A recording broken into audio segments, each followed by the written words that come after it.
Thank you for tuning in. This is DJ Fob Fresh from SegaShiro.com, the Sega resource, and today we're looking at House of the Dead, the Japanese version on the Sega Saturn. In the arcades, this game launched in 1996. It's a first-person light gun arcade game. I'm sure most people are familiar with it.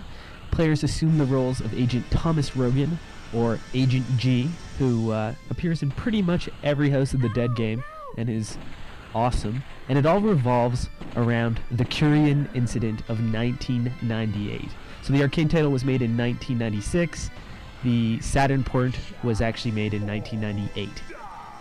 Now this was published by Sega and developed by Sega AM1 and is considered a pretty terrible port, quite possibly an unfinished game. There's enemies missing from the arcade version. The texture quality is all over the place. Some enemies look fantastic and others look terrible.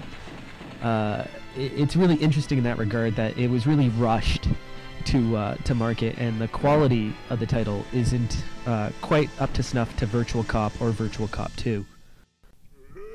So the North American version of this game is actually a lot harder to find than the Japanese.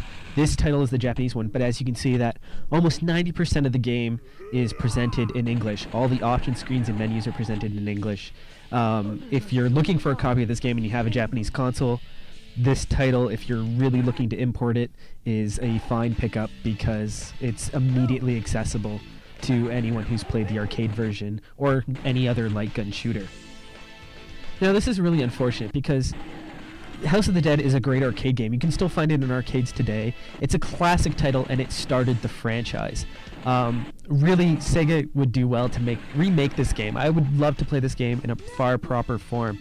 The Saturn just didn't do it justice, not because the Saturn couldn't do it justice, but more because it was rushed and poorly ported. Now, the general gameplay is intact, however, there is one major issue with the controls.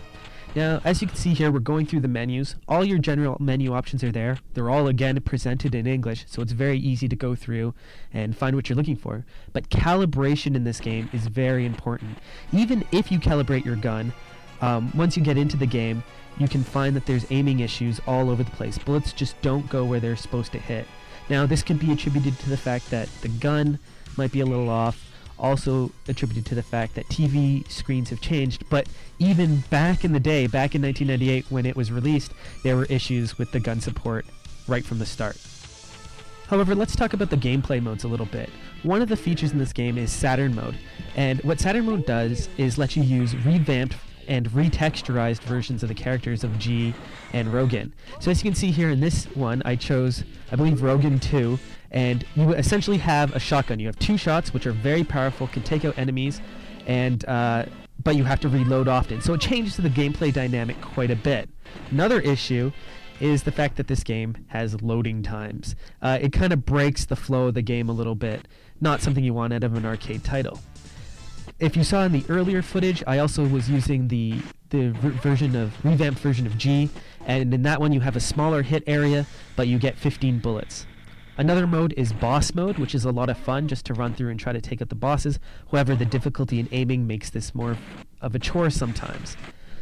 Overall, though, this is a poor port of what is a classic game, and that's kind of where it gets hard to draw the line on whether or not you should have this in your collection. There are definitely better light gun games on the Sega Saturn, Virtual Cop 2, just to name a few. However, this is the only version of House of the Dead that ever made it to home consoles, and that in itself is worth something. This is DJ Fob Fresh, signing out, saying keep on gaming.